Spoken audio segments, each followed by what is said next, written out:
नाज़रीन, एक तो आज बहुत अहम डेवलपमेंट हुई कि चीफ ऑफ डिफेंस फोर्सेस का ओहदा बाकायदा तौर पर army chief field marshal Syed Asim Munir साहब ने संभाला और सलामी ली। इस वक्त जो सलामी उन्होंने ली, उनके साथ दोनों फोर्सेस के सरबराहान भी मौजूद थे, एयर फोर्स के भी, और उसके साथ साथ नेवल जो चीफ हैं वो भी उनके साथ मौजूद थे। तो एक बाकायदा जो तकरीब थी आज वो GHQ में हुई है और उसके बाद जो उन्होंने स्टेटमेंट्स दिए वो बहुत अहम है।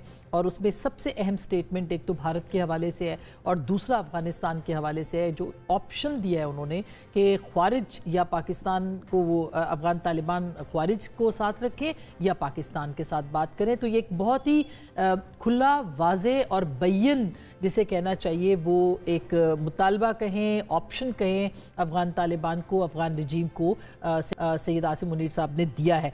इसके क्या नताइज होंगे ये बहुत अहम होगा और ये भी देखना है कि इस खित्ते के अंदर अब जो तब्दीलियाँ इससे पहले आ चुकी हैं, 7 मई की जो जंग है उसके बाद आ चुकी हैं, एक नए इदारे का बनना, CDF का आना और CDF के तौर पे उनका जो किरदार है, जो खित्ते के अंदर किरदार होगा, जो इस मुल्क के अंदर किरदार होगा, जो बैरूनी और अंदरूनी तौर पर किरदार होगा और जो मरबूत निज़ाम होगा फ़ौज का, उसके अंदर क्या अहम किरदार जो है वो मज़ीद सामने आ सकता है। इसके ऊपर आज बात करेंगे।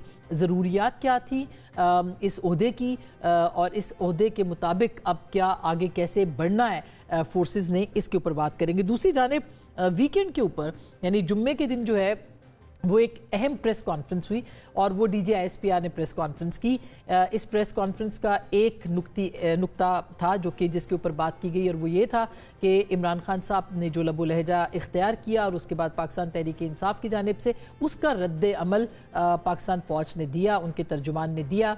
और उस रद्द अमल के बाद जो कि काफ़ी सख्त रद्द अमल था, पाकिस्तान की तारीख़ में शायद इस तरह की प्रेस कॉन्फ्रेंस देखने को नहीं मिली, उसका रद्द अमल कहा जा रहा था कि क्या होगा, वो कितना कैलकुलेटेड होगा। और अब हमने कल एक जलसा देखा पाकिस्तान तहरीक इंसाफ का पेशावर के अंदर, तहरीक तहफ़्फ़ुज़ आइन भी उसके अंदर शामिल थे, उसके लीडर्स भी शामिल थे। लेकिन ये जो मुख्तलिफ तकारीर की गई, इन तकारीर के अंदर पाकिस्तान तहरीक इंसाफ के चंद जो अरकान थे, जो रहनुमा थे, उन्होंने सख्त ज़ुबान इस्तेमाल की, लेकिन सुहेल आफरीदी साहब ने वो लबो लहजा इख्तियार नहीं किया जिनके बारे में ये कहा जा रहा था कि वो शायद बहुत सख्त रद्द अमल देने वाले हैं।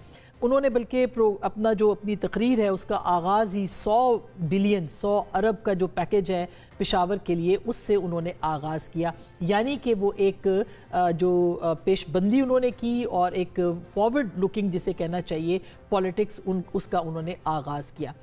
अब सूरत हाल ये है कि पाकिस्तान तहरीक इंसाफ के पास मुख्तलिफ ऑप्शंस भी हैं। पाकिस्तान तहरीक इंसाफ ने कल पार्लिमानी कमेटी का भी इजलास हुआ, उससे पहले प्रेस कॉन्फ्रेंस थी बैरिस्टर गौहर साहब की, सलमान अकरम राजा साहब की, उसमें भी उन्होंने नपातुला रद्द अमल दिया। उसके बाद भी आज भी पार्लिमानी कमेटी का उनका इजलास हुआ है, एहतजाज भी पार्लिमान के अंदर हुआ है। और दूसरी जानिब हुकूमत, जिसमें तलाल चौधरी साहब ने सुबह आज एक प्रेस ब्रीफिंग की और उसके अंदर उन्होंने ये कहा कि इमरान खान साहब को अगर डयाला के बाहर लोग आना बंद ना हुए तो उनको हमें हिफाजत के लिए किसी और जगह भी मुंतकिल किया जा सकता है। यानी इमरान खान साहब की मुंतकिली के हवाले से उन्होंने बात की। क्या वाकई इमरान खान साहब को मुंतकिल करने का, पिंडी से कहीं और ले जाने का हुकूमत सोच रही है, इसके ऊपर भी बात करेंगे।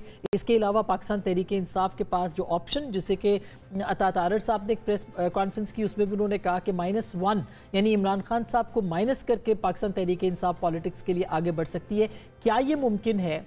क्या पाकिस्तान तहरीक इंसाफ कोई ऐसी स्ट्रेटजी बना सकती है कि वो -1 खुद ही करे, या ऐसा मुमकिन नहीं है? उनकी पॉलिटिक्स क्या होगी, मुस्तकबिल की सियासत क्या होगी और पाकिस्तान की जो सियासत है वो क्या होगी, इसके ऊपर हम बात करेंगे।